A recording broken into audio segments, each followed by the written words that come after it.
જય ગુરુદેવ વિદ્યાર્થી મિત્રો, આપણે ધોરણ 12માં એસપીમાં આગળ વધીએ તો આપણે પાઠની શરૂઆત કરી હતી. બીજા વિભાગનો 6ઠ્ઠો પાઠ કંપનીની સભાઓ વિશે આપણે માહિતી મેળવતા હતા.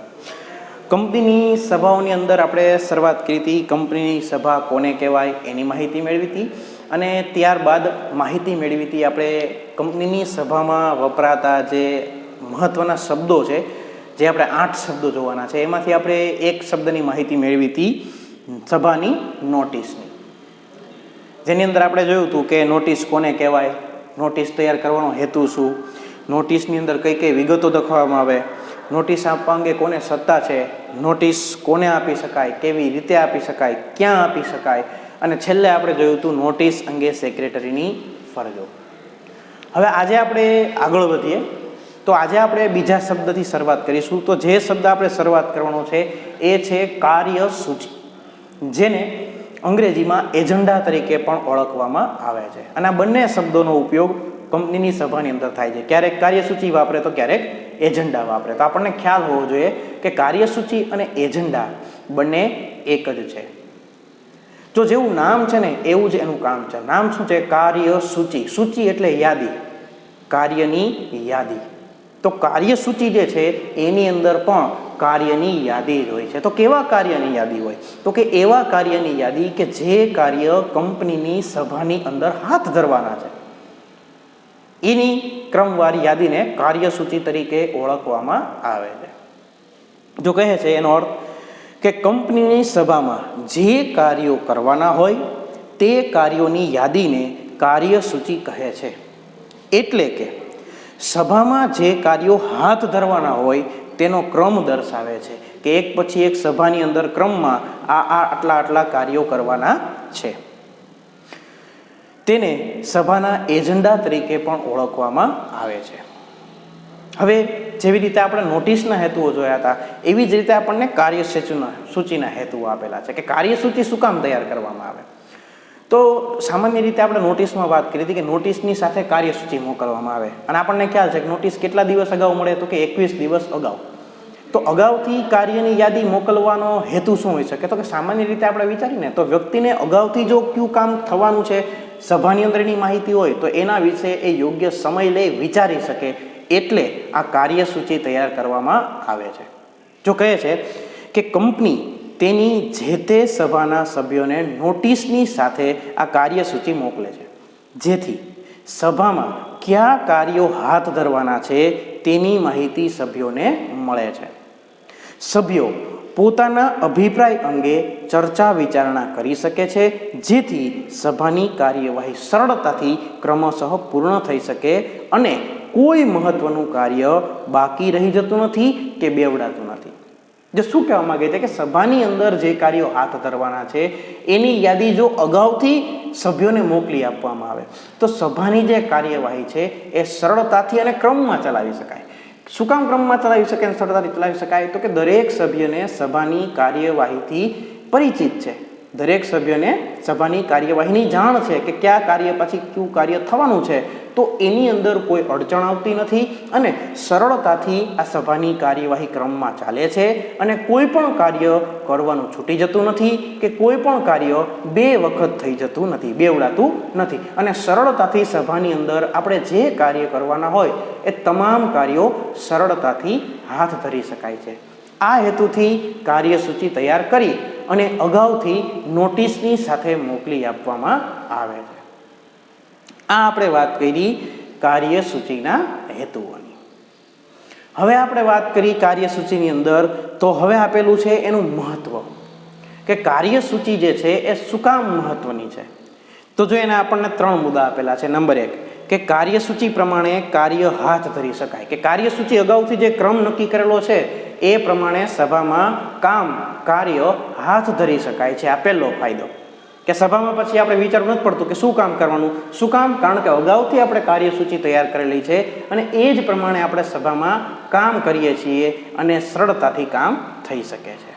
બીજું, ક્રમશઃ કાર્યો કરવાની સરળતા રહે અને એકબીજા સાથે જોડાયેલા કાર્યોને સંકલિત કરી શકાય, કે જે ક્રમમાં કાર્ય કરવાના છે એ સરળતાથી થાય અને જે કાર્ય એકબીજાની સાથે જોડાય, એક કાર્ય પછી તરત બીજું કાર્ય કરવાનું થતું હોય, જે મહત્વનું એ એકબીજાની સાથે સંકલિત થઈ જોડી અને કરી શકાય છે. માટે કાર્યસૂચિ મહત્વની છે. અને છેલ્લે એવું કહે છે કે સભા દરમિયાન ચેરમેન અને સેક્રેટરી કાર્યસૂચિ પર પોતાની નોંધ રાખે છે. કે કાર્યસૂચિ મહત્વની શું કામ છે? તો કે કાર્યસૂચિ પ્રમાણે જ સભાની નોંધ તૈયાર કરવામાં આવે છે. કે સભાની અંદર કયા કયા કાર્યો હાથ ધરવામાં આવેલા છે, કઈ કઈ બાબતોએ મતદાન કરાવેલું છે, કઈ બાબતની ચર્ચા વિચારણા કરેલી છે, એ રીતે સરળતાથી સભા નોંધ રાખી શકતી હોવાથી કાર્યસૂચિ એકમની અંદર, સભાની અંદર ખૂબ મહત્વ ધરાવે છે. આ આપણને આપ્યું કાર્યસૂચિનું મહત્વ. હવે આપણને સમજાવે છે સેક્રેટરીની ફરજો, કે જ્યારે કાર્યસૂચિ તૈયાર કરવાની હોય ત્યારે સેક્રેટરીએ કઈ કઈ ફરજો બજાવવી પડે, સેક્રેટરીએ કયું કયું કામ કરવું પડે, તો એની માહિતી આપેલી છે આપણને. તો જો એક પછી એક આપણે જોતા જોઈએ કે કાર્યસૂચિ માટે સેક્રેટરીની ફરજો શું શું છે. તો જો નંબર 1, કંપનીના સંચાલક મંડળ સાથે ચર્ચા વિચારણા કરી કાર્યસૂચિ તૈયાર કરવી. કે જે કાર્યસૂચિ તૈયાર કરવાની છે એ તૈયાર કરવાની ફરજ સેક્રેટરીની છે. એના માટે સંચાલક મંડળની જે સભા ભરી એની અંદર ચર્ચા વિચારણા કરી અને કઈ રીતે આ કાર્યસૂચિ તૈયાર કરવી એની ચર્ચા વિચારણા સેક્રેટરી કરી અને કાર્યસૂચિ તૈયાર કરવાની ફરજ ધરાવે છે. ત્યારબાદ કાર્યસૂચિની પદ્ધતિ નક્કી કરવી, કે કેવી રીતે કાર્યસૂચિ તૈયાર કરવી. નોટિસની સાથે જ લખવી કે અલગથી લખીને નોટિસની સાથે જોડીને મોકલવી, એ કઈ પદ્ધતિથી કાર્યસૂચિ લખવી, તૈયાર કરવી, એ ફરજ સેક્રેટરીની રહેલી છે. ત્યારબાદ સભા ચાલુ હોય, જ્યારે આપણી સભા યોજાઈ ગઈ અને સભા ચાલુ છે તે દરમિયાન કાર્યસૂચિમાં દર્શાવેલ કાર્ય અંગે થયેલ કાર્યવાહીની નોંધ કરવી. કે કાર્યસૂચિ પ્રમાણે જે સભામાં કાર્યો થાય છે તો એ સેક્રેટરીની ફરજ છે કે કાર્યસૂચિ પ્રમાણે સભા નોંધ કરવી જોઈએ. આ સેક્રેટરીની ફરજમાં રહેલું છે. ત્યારબાદ મહત્વની બાબત અંગે સભાનું ધ્યાન દોરવું, કે એવી કોઈ બાબત હોય કે જે તે સભાની અંદર કરવી ખૂબ જરૂરી છે, ખૂબ મહત્વની છે, તો એના પ્રત્યે ધ્યાન દોરવાની ફરજ આ સેક્રેટરીની રહેલી છે. કે ભાઈ સભાની અંદર આ કાર્યસૂચિમાં દર્શાવેલ આ કાર્ય ખૂબ મહત્વનું છે, જેથી દરેક વ્યક્તિએ એના પ્રત્યે પૂરતું ધ્યાન આપવું. ત્યારબાદ સભા માટે કાનૂની બાબતો અંગે ધ્યાન દોરવું, કે જે ધારાધોરણોનું પાલન કરવાનું હોય, જે નિયમોનું પાલન કરવાનું હોય એ કાર્યસૂચિ પ્રમાણે જ હોય, નિયમ પ્રમાણે જ હોય, કંપની ધારાની જોગવાઈ પ્રમાણે જ હોય, એ ફરજ આ કાર્ય સેક્રેટરીનું રહેલું છે. ત્યારબાદ બેઠક વ્યવસ્થા ગોઠવવી, એજન્ડા અંગે સભ્યોને જે વિગતો માગે તે આપવી, પછી હાજર સભ્યોની સહી લેવી અને મુદ્દાઓમાં જરૂરી ફેરફાર કરી આખરી ઠરાવો કરવા અને તેની મંજૂરી લેવી.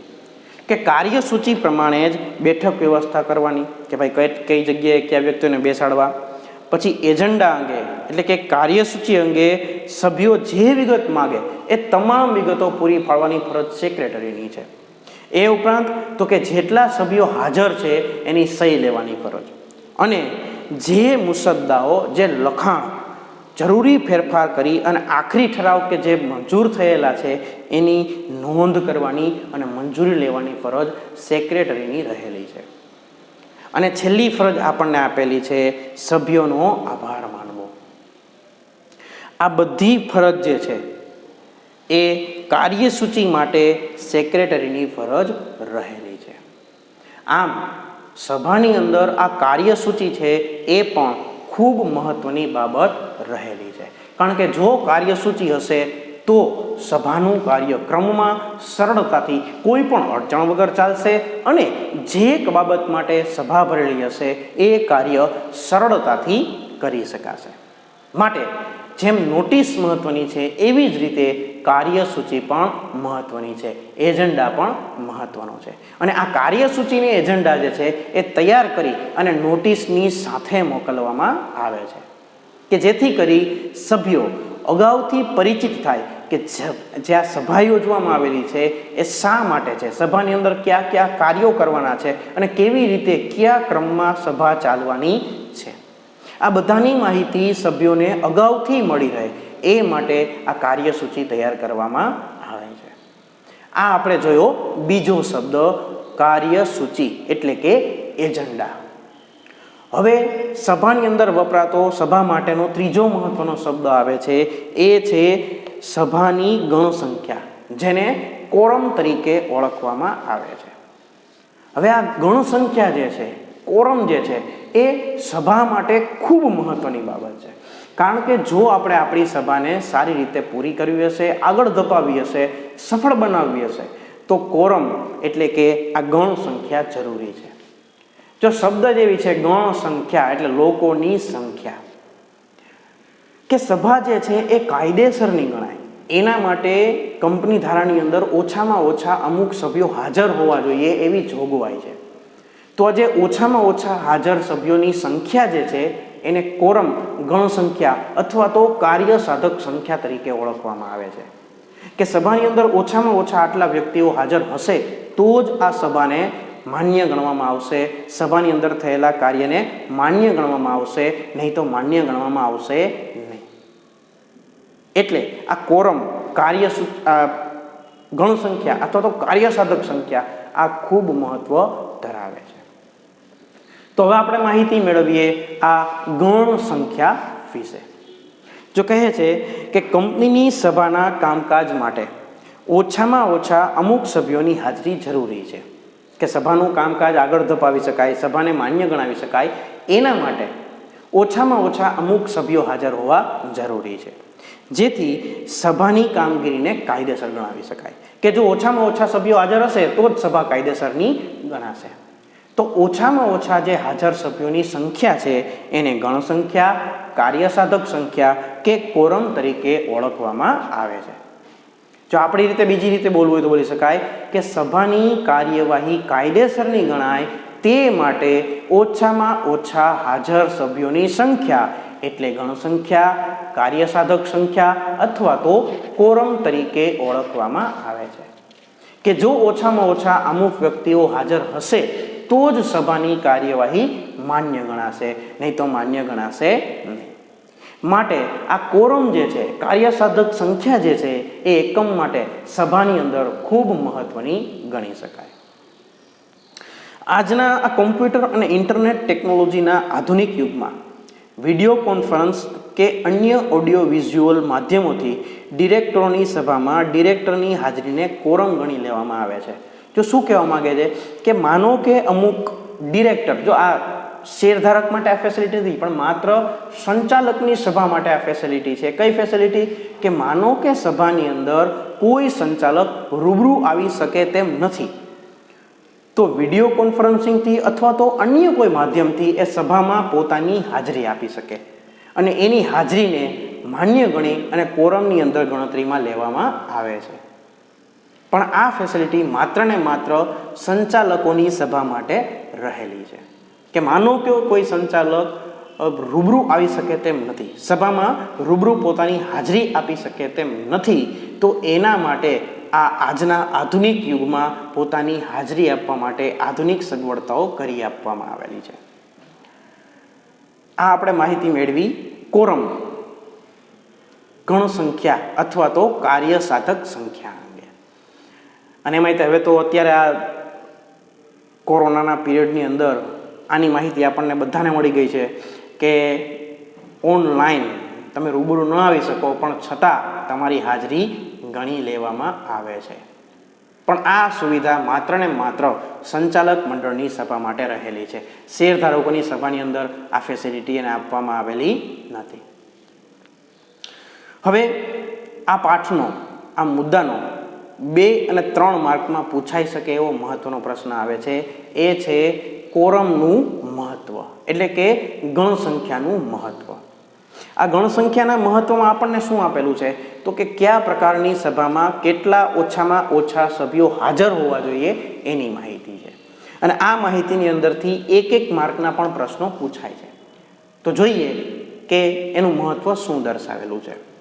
તો કે છે કે દરેક સભામાં ઓછામાં ઓછા અમુક સભ્યોની હાજરી અનિવાર્ય એટલે કે જરૂરી છે. તેના અભાવે એટલે કે જો અમુક સભ્યો ઓછામાં ઓછા અમુક સભ્યો હાજર નહીં હોય તો સભાનું કામકાજ કાયદેસરનું ગણાતું નથી અને સભા મુલતવી રાખવી પડે છે. આવું ન થાય, સમયનો બગાડ ન થાય, સભા મુલતવી ન રાખવી પડે, એના માટે આ કાર્યસાધક સંખ્યા કે ગણ સંખ્યા ખૂબ મહત્વ ધરાવે છે.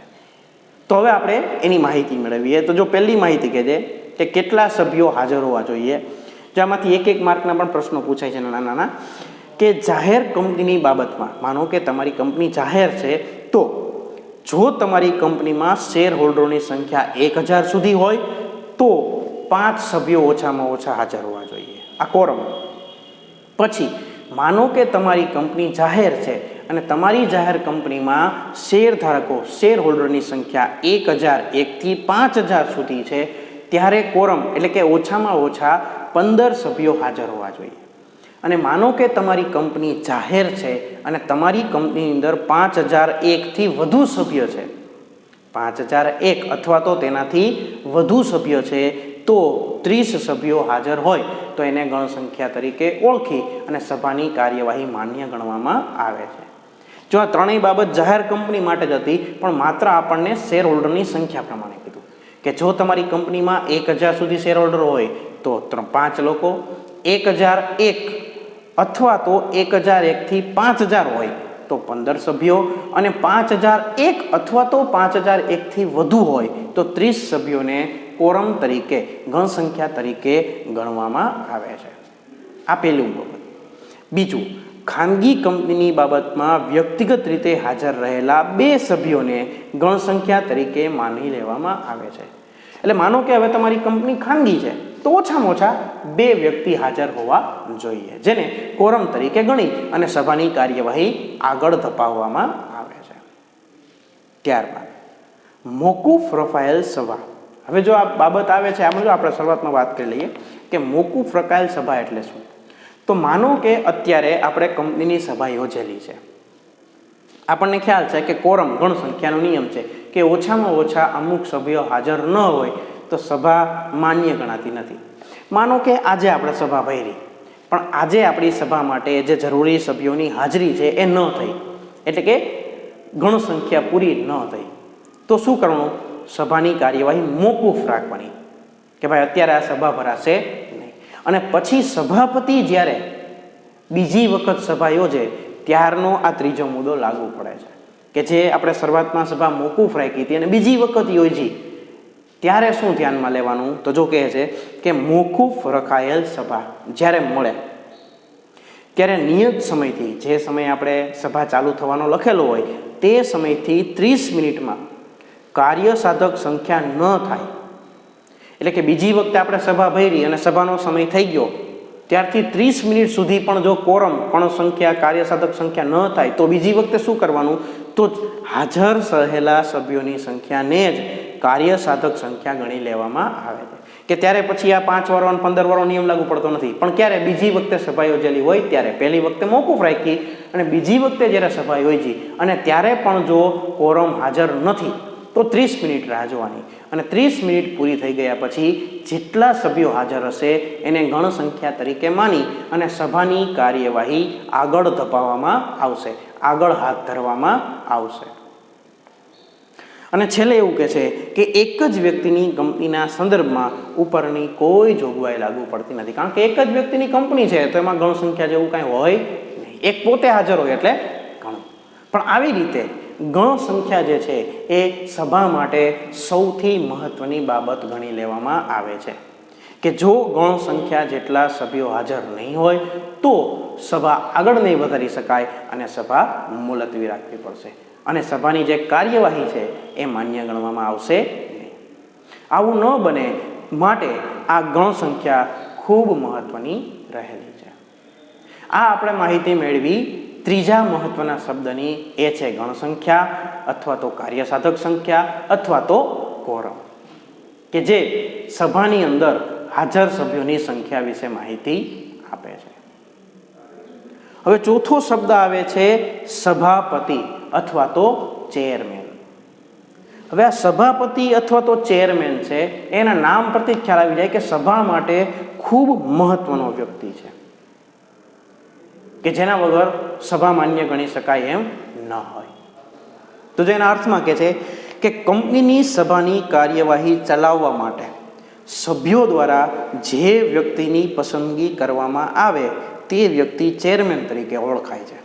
કે જે વ્યક્તિ છે કંપનીની અંદર જે સભાની કાર્યવાહી હોય એને ચલાવવા માટે એક જવાબદાર વ્યક્તિ નીમવામાં આવે છે.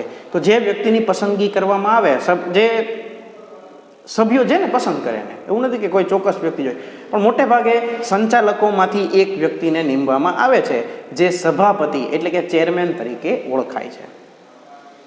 સભાની કાર્યવાહી યોગ્ય રીતે ચલાવવા માટે, જો હવે એક માર્કમાં વ્યાખ્યા પૂછાય કે સભાપતિ એટલે શું અથવા તો ચેરમેન એટલે શું, તો આ રીતે લખવાનું છે કે સભાની કાર્યવાહી યોગ્ય રીતે ચલાવવા માટે, સભા સંચાલન કરવા માટે કંપનીના સભાસદ દ્વારા, સભાસદ એટલે તો કે સભ્યો દ્વારા જે વ્યક્તિની નિમણૂક કરવામાં આવે તેને સભાપતિ તરીકે ઓળખવામાં આવે છે. જો આપણને ખબર પડી ગઈ શેના માટે નિમણૂક થાય, તો કે સભાની કાર્યવાહી યોગ્ય રીતે ચલાવવા માટે અને સભાનું સંચાલન કરવા માટે જે વ્યક્તિની નિમણૂક કરવામાં આવે તેને સભાપતિ તરીકે ઓળખવામાં આવે છે, એટલે કે ચેરમેન તરીકે ઓળખવામાં આવે છે.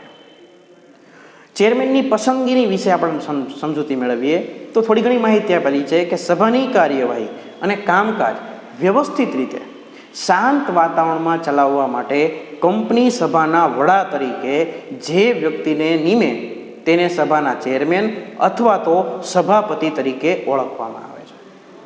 જો સભામાં કોઈ ચેરમેનની પસંદગી કરવામાં ન આવી હોય તો તે સભા કાયદેસર ગણાતી નથી. આના ઉપરથી આપણને શું ખ્યાલ આવ્યો કે ગમે તે સભા હોય, સભાપતિની નિમણૂક કરવી મહત્વની છે, ફરજિયાત છે. સભાપતિ હશે તો જ સભા માન્ય ગણાશે, નહીં તો માન્ય ગણાશે નહીં. જેમ કોરમ જરૂરી હતી એમ સભાપતિ પણ જરૂરી છે. સામાન્ય રીતે સંચાલકના વડા, સંચાલકોમાંથી જે મેઇન હોય, મુખ્ય સંચાલક હોય, જે આપણે મોટે ભાગે એમડી તરીકે નિમેલો હોય, એને સભાપતિ તરીકે કાર્ય સંભાળવાનું સોંપવામાં આવે છે. ચેરમેન એટલે કે સભાપતિ સમગ્ર સભાનું સંચાલન સંભાળે છે, કે આખા સભાનો વડો મેઇન વ્યક્તિ એ આ સભાપતિ છે. સભાના નિર્ધારિત થયેલા કાર્યો ચોક્કસ ક્રમમાં વ્યવસ્થિત રીતે થાય, જરૂરી ચર્ચા વિચારણાના અંતે યોગ્ય નિર્ણય લેવાય અને ઠરાવો કરવામાં આવે એ જોવાની કામગીરી મહત્વની આ ચેરમેનની છે. આ બધા માટે ચેરમેન એક મહત્વની ભૂમિકા ભજવે છે. એટલે કે સભાની સફળતા આ સભાપતિને માથે હોય છે. જો કોઈ ડિરેક્ટર સભાપતિ તરીકે કાર્ય કરવા તૈયાર ન હોય, સંચાલકોમાંથી આપણે સભાપતિ નિમવાનો છે અને કોઈ વ્યક્તિ એ જવાબદારી લેવા તૈયાર નથી, તો સભાના નિર્ધારિત સમય પછી 15 મિનિટમાં કોઈ સંચાલક હાજર ન થાય તો હાજર રહેલા સભ્યો પોતાનામાંથી કોઈને પ્રમુખ તરીકે ચૂંટી શકે છે. માનો કે આપણી કંપનીમાં જેટલા સંચાલક છે એમાંથી કોઈ પણ સંચાલક સભાપતિ તરીકે કાર્ય સંભાળવા તૈયાર નથી અને સભા ચાલુ થાય અને કોઈ સંચાલક હાજર નથી સભાપતિ તરીકે કાર્ય કરવા માટે, તો જેટલા સભ્યો હાજર હોય એમાંથી કોઈ પણ એક વ્યક્તિને સભાપતિ તરીકે નિમી શકાય છે અને સભાની કાર્યવાહી આગળ ધપાવી શકાય. પણ ક્યારે નિમવાના? જો કોઈ સંચાલકમાંથી સભાપતિ તરીકે કાર્ય કરવા માટે કોઈ તૈયાર ન થાય ત્યારે. એક જ વ્યક્તિની કંપનીના સંદર્ભમાં ઉપરની કોઈ જોગવાઈ લાગુ પડતી નથી, કારણ કે આવું એને કાંઈ આટલા બધા વ્યક્તિ હોતા નથી એટલે આ જોગવાઈ લાગુ પડતી નથી. હવે આપણને સમજાવે છે કે સભાપતિની લાયકાત શું છે, કેવો વ્યક્તિ સભાપતિ તરીકે ચાલે. તો જો કે છે કે સભાપતિ સભાનો નેતા છે, તેને સભાનું સંચાલન કરવાની કાર્યવાહી સંભાળવાની હોય છે. આખું સભાનું સંચાલન કરવાની જવાબદારી આ સભાપતિની છે. એજન્ડા પ્રમાણે એટલે કે કાર્યસૂચિ પ્રમાણે કાર્ય પૂર્ણ થાય, પુખ્ત એટલે કે યોગ્ય ચર્ચા વિચારણાને અંતે યોગ્ય નિર્ણય કે ઠરાવો થાય તે અંગેનો તેની પાસે પૂરતો અનુભવ હોવો જોઈએ. આથી સભાપતિમાં અમુક લાયકાત હોવી આવશ્યક છે, જે નીચે પ્રમાણે દર્શાવી શકાય. કે જો કેવી લાયકાતની અપેક્ષા હોય તો નંબર 1 કે ચેરમેનને સત્તા, ફરજો અને જવાબદારીની જાણકારી હોવી જોઈએ, કે પોતાની શું સત્તા છે, પોતાની શું ફરજ છે, શું જવાબદારી છે, પહેલાં તો એની જાણકારી પોતાને હોવી જોઈએ. આ પહેલી બાબત. ત્યારબાદ કંપનીની સભા સંચાલનનો વાસ્તવિક અનુભવ હોવો જોઈએ, કે ખરેખર ક્યારેક સભા સંચાલનનો અનુભવ કરેલો હોવો જોઈએ, પ્રેક્ટિકલ અનુભવ હોવો જરૂરી છે. ત્યારબાદ કંપનીના નિયમન પત્ર અને કાયદાકીય બાબતોની જાણકારી હોવી જોઈએ, કારણ કે જો કંપનીના નિયમન પત્ર અને કાયદાકીય બાબતોની જાણકારી હશે તો સભા વ્યવસ્થિત ચાલશે, નહીં તો ઘણા બધા પ્રશ્નો આવશે તો એ પ્રશ્નોનો કોઈ યોગ્ય ઉકેલ આ સભાપતિ લાવી શકશે નહીં. આવું ન થાય અને સભા વ્યવસ્થિત રીતે ચાલે એના માટે સભાપતિ પાસે નિયમન પત્ર અને કાયદાકીય બાબતોની જાણકારી હોવી જરૂરી છે. ત્યારબાદ ખાસ કહે છે કે તણાવ અને સંઘર્ષ સંચાલનની આવડત હોવી જોઈએ. સભા છે, સભાની અંદર ઘણો બધો સ્ટ્રેસ, તણાવ હશે, ઘણા બધા સંઘર્ષો હશે, ઘણા તમને હસાતુસી થશે, ઘણા સહમત થશે, ઘણા અસહમત થશે, ઘણી બધી બાબત હશે. તો આવી કપરી પરિસ્થિતિમાં યોગ્ય સંચાલન કરવાની આવડત હોવી જોઈએ, તો જ સભા સારી રીતે યોજી શકાશે.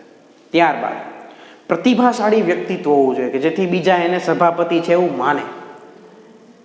અને છેલ્લે એવું કહે છે કે અર્થકારણ, કંપની પ્રગતિ, વિકાસ અને વેપાર આ બધાની એની પાસે માહિતી હોવી જરૂરી છે. જો આ પ્રકારની લાયકાત ધરાવતો હશે તો જ એ સભાનું યોગ્ય સંચાલન કરી શકશે, સારું સંચાલન કરી શકશે અને તો સભા સફળતાપૂર્વક ચાલી શકશે. આ આપણને માહિતી આપી સભાપતિની લાયકાતોની, જે 2 અથવા 3 માર્કની અંદર પૂછાઈ શકે છે. હવે લાયકાતથી આગળ વધીએ તો હવે આપણને માહિતી આપેલી છે એની સત્તા અને ફરજોની, કે સભાપતિની કેટલી સત્તા છે અને કઈ કઈ ફરજો એને સભાની અંદર બજાવવાની હોય. તો સૌથી પહેલા આપણે વાત કરીએ સત્તાની. સત્તા જે છે ને એ સભાપતિ માટે બહુ મહત્વની બાબત છે. શું કામ? કારણ કે સભાપતિ છે એને આખી સભાનું સંચાલન કરવાનું છે અને સભા સફળ થાય એના માટેની બધી જવાબદારી એના માથે છે. તો આવડી મોટી જવાબદારી જો એને નિભાવવી હોય તો એની પાસે અમુક સત્તાઓ હોવી જોઈએ, આપણે એને અમુક સત્તાઓ આપવી પડે. તો હવે આપણે એની માહિતી મેળવીએ કે કંપનીના જે સભાપતિ છે એને કેટલી સત્તાઓ મળે છે. તો કહે છે કે કંપનીની સભાઓમાં વ્યવસ્થિત કામગીરી થાય તે માટે ચેરમેનશ્રીને વિશિષ્ટ સત્તાઓ આપવામાં આવેલ છે, જે નીચે મુજબ છે. આપણે કોઈ વ્યક્તિ પાસે જાજી બધી અપેક્ષા રાખી આવું મહત્વનું કામ સોંપી તો કામ કરવા માટે એને જરૂરી સત્તા આપવી પડે. તો નીચે પ્રમાણેની સત્તા છે. નંબર 1, દરેક સભ્યને સભામાં બોલવાની તક આપવાની, મહત્વના મુદ્દા પર કોને કયા ક્રમે રજૂ કરવા દેવા તે અંગે નિર્ણય કરવાની સત્તા, કે કયો સભ્ય ક્યારે બોલશે, કેના પછી કયો સભ્ય બોલશે એ નક્કી કરવાની સત્તા, એ નિર્ણય લેવાની સત્તા સભાપતિ પાસે છે. કે ભાઈ એક વ્યક્તિ બોલે છે તો એને પહેલા પૂરતો સમય આપો બોલવાનો, પછી બીજો વ્યક્તિ બોલશે. આમ વ્યવસ્થિત ક્રમમાં રજૂઆત કરવા માટેનો બધા સભ્યોને પૂરતો સમય મળે એ જોવાની ફરજ, સત્તા આ સભાપતિને આપવામાં આવેલી છે. ત્યારબાદ જે વ્યક્તિને સભામાં હાજર રહેવાનો અધિકાર નથી તેવી વ્યક્તિ જો સભામાં હાજર રહે તો તેને સભામાંથી બહાર કાઢવાની સત્તા. હવે આપણને એમ થાય કે સભામાં હાજર રહેવાની સત્તાનો કેમ આવે? માનો કે શેર હોલ્ડરોની સભા છે અને શરત ચૂકથી કોઈ ડિબેન્ચર હોલ્ડર અથવા તો અન્ય કોઈ જે કંપનીની સાથે સંકળાયેલો વ્યક્તિ છે એ સભામાં આવી જાય છે અને એને સભામાં હાજર રહેવાની સત્તા નથી, તો એ સભાપતિની ફરજમાં આવે છે, એને સત્તા આપેલી છે કે એ વ્યક્તિને એ સભામાંથી બહાર કાઢી શકે છે કે ભાઈ તમને આ સભામાં હાજર રહેવાનો હક નથી, તો તમે આ સભામાંથી જઈ શકો છો. આ બીજી સત્તા. ત્રીજી છે, જ્યારે કોઈ સભ્ય કોઈ બાબત અંગે રજૂઆત કરતો હોય અને બીજા સભ્યો તેની સામે વાંધો દર્શાવે, વિરોધ કરે કે ટીકા કરે તો એ સમયે સત્ય શોધી અને છેવટનો નિર્ણય કરવાની સત્તા. કે માનો કોઈ એક વ્યક્તિ છે, સભ્ય છે, એ સભામાં પોતાની બાબત રજૂ કરે છે અને એ બાબત દરમિયાન, એ રજૂઆત દરમિયાન બીજા સભ્યોનો વિરોધ કરે છે, ટીકા કરે છે કે ભાઈ આ ખોટું છે, નામ છે, નામ છે ને XYZ જે પણ હોય, એ સમયે સભાપતિને સત્તા આપવામાં આવેલી છે કે સત્ય શું છે એ શોધી અને યોગ્ય નિર્ણય કરે. ત્યારબાદ સભામાં અયોગ્ય, અભદ્ર ભાષાનો ઉપયોગ કરતા સભ્યને સમજાવવો. જે સભાને શોભે એવા શબ્દ ન હોય, અયોગ્ય હોય, અભદ્ર શબ્દો, ખરાબ શબ્દનો ઉપયોગ કોઈ કરતો હોય તો એ સભાપતિની સત્તા છે કે પહેલાં એને સમજાવે કે ભાઈ આ સભાની અંદર આવા સભ્યનો ઉપયોગ શોભે નહીં, તો મહેરબાની કરીને આવા સભ્યનો ઉપયોગ નહીં કરશો. અને જો ન માને તો સભામાંથી તેને દૂર કરવાની સત્તા, ગમે તેમ કરીને કાઢી મૂકવાની સત્તા આ સભાપતિ પાસે હોય છે. પણ ક્યારે? જો એ અભદ્ર ભાષાનો ઉપયોગ કરે અને સમજાવવા છતાં ન સમજે તો એને સભામાંથી દૂર કરવાની સત્તા આ સભાપતિ પાસે રહેલી છે. ત્યારબાદ ગેરકાનૂની, અયોગ્ય કે ખોટી બાબતો રેકર્ડ પરથી દૂર કરવાની સત્તા, કે કોઈ એવી બાબત કે જે આમાં સભાની અંદર ચર્ચાવાની નથી ગેરકાનૂની છે, ખોટી છે, તો એમાંથી દૂર કરવાની સત્તા આ સભાપતિ પાસે રહેલી છે. ત્યારબાદ સભામાં સભ્યો અયોગ્ય વર્તન કરે, સભા ચલાવવામાં વિરોધ કરે તેવા સંજોગોમાં યોગ્ય કારણસર સભા મુલતવી રાખવાની સત્તા. કે સભાની અંદર અમુક સભ્યો જે છે એ વિરોધ કરે છે, સભા ચાલવા દેતા નથી, અવરોધ ઊભો કરે છે, એને સમજાવવાના, પણ છતાં જો શક્ય ન બને તો સભા મુલતવી રાખવાનો નિર્ણય માત્ર ને માત્ર સભાપતિ લઈ શકે છે. આ સત્તા સભાપતિ પાસે રહેલી છે કે ભાઈ અત્યારે આ સભાને મુલતવી રાખવામાં આવે છે, હવે પછી આ સભા ભરવામાં આવશે. અને છેલ્લી સત્તા આપેલી છે કે સભામાં કોઈ મુદ્દા પર મતદાન કરાવવાનું હોય, સભ્યો મતદાન કરે અને જો તરફેણ વિરુદ્ધમાં સરખા મત પડે તો પોતાના મતનો ઉપયોગ કરી શકે છે.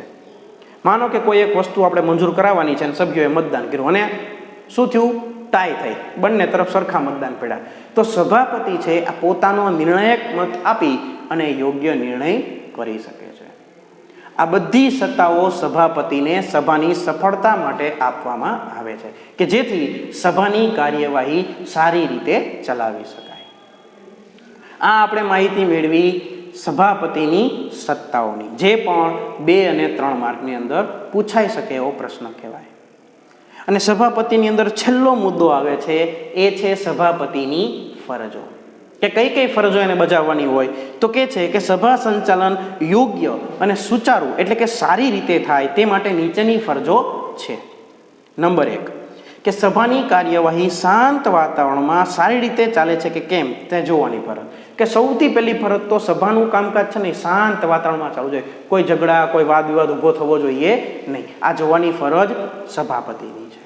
બીજું, નિયમ અનુસાર કોરમ છે કે નહીં તેની ખાતરી કરવાની ફરજ. કે સભા ચાલુ થાય એ પહેલા જોઈ લેવાનું કે જરૂરી સભ્યો, જરૂરી સંખ્યામાં સભ્યો, કોરમ, કાર્યસાધક સંખ્યા, ગણ સંખ્યા હાજર છે, આ જોઈ અને પછી સભા આગળ ધરાવવાની હોય. તો આ કોરમની સંખ્યાની માહિતી મેળવી એની તપાસ કરવાની ફરજ આ સભાપતિની રહેલી છે. ત્યારબાદ સભાની કાર્યવાહી નિશ્ચિત કરેલ કાર્યસૂચિ પ્રમાણે ક્રમશઃ હાથ ધરાય અને બધા કાર્યો પૂર્ણ થાય તે જોવાની ફરજ. કે સભાની અંદર જે કાર્યવાહી ચાલે છે એ કાર્યસૂચિ પ્રમાણે જ થવી જોઈએ, કોઈ કાર્ય આડું ન થવું જોઈએ, આ જોવાની ફરજ સભાપતિની છે. અને જો આડીઅવડી થાય તો રોકી અને ફરી પાછું ક્રમમાં કાર્ય કરાવવાની ફરજ સભાપતિની રહેલી છે. ત્યારબાદ સભામાં દરેક સભ્યને બોલવાની તટસ્થ એટલે કે સમાન તક આપવાની ફરજ. કે ભાઈ તમારી પાસે ઓછા શેર છે, તમારે નહીં બોલવાનું, તમારી પાસે ઝાઝા શેર છે, તમે બોલો, એવું નહીં, પણ જે સભ્યો હાજર છે એ બધાને બોલવાની તટસ્થ સમાન તક આપવાની ફરજ આ સભાપતિની રહેલી છે. કોઈની સાથે અન્યાય ન થાય એ જોવાની ફરજ સભાપતિની રહેલી છે.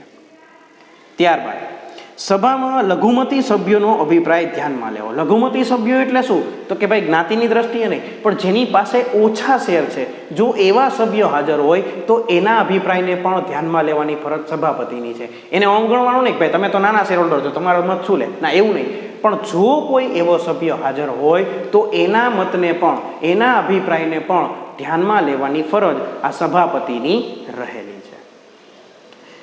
ત્યારબાદ સભામાં જરૂર જણાય તો મતદાન કરાવવાની ફરજ. કે કોઈ બાબત મૂકવામાં આવે અને પછી ચર્ચા વિચારણાના અંતે મતદાન કરાવવાનો નિર્ણય કરવામાં આવે તો એ ફરજ સભાપતિની રહેલી છે. મતદાન માટેની તમામ જવાબદારી, આ તમામ વ્યવસ્થા આ સભાપતિએ કરવાની હોય એની ફરજમાં આવે છે. અને છેલ્લે માહિતી આપે છે, પ્રમુખને પોતાના મતનો કાળજીપૂર્વક ઉપયોગ કરી અને પરિણામ જાહેર કરવાની સત્તા. કે જે પોતાનો નિર્ણાયક મત છે એ કાળજીપૂર્વક ઉપયોગ કરી અને અંતિમ નિર્ણય સંભળાવવાની ફરજ આ સભાપતિની રહેલી છે. આ આપણે વાત કરી સભાપતિ વિશેની, જેમાં સભાપતિ કોને કહેવાય, એની પસંદગી કેવી રીતે થાય, એની લાયકાત શું છે, એની સત્તાઓ શું છે અને એની ફરજો શું છે. આટલી માહિતી આપણે મેળવી. હવે પછીનો શબ્દ આવશે સભા નોંધ. પણ સભા નોંધ શરૂ કરશું આપણે આવતા લેક્ચરની અંદર.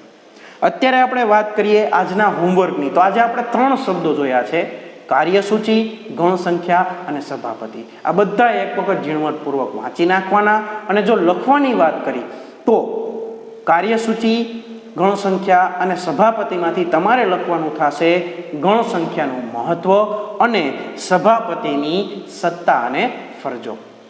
આ બે પ્રશ્નો તમારે લખવાના થશે. ક્યાં બે? કોરમ એટલે કે ગણ સંખ્યાનું મહત્વ અને ચેરમેન એટલે કે સભાપતિની સત્તાઓ અને ફરજો. આટલી બાબત લખવાની છે. આજે આપણે જે 3 શબ્દો જોયા એ બાબત આમાંથી આપણે એક વખત વાંચી લેવાની અને આ બે પ્રશ્નો લખી લેવાના. હવે પછીનો જે શબ્દ છે સભાનોંધ, એની શરૂઆત કરશું આપણે આવતા લેક્ચરની અંદર. અત્યારે આપણે અહીંયા આપણા લેક્ચરને વિરામ આપીએ છીએ. અસ્તુ. જય ગુરુદેવ.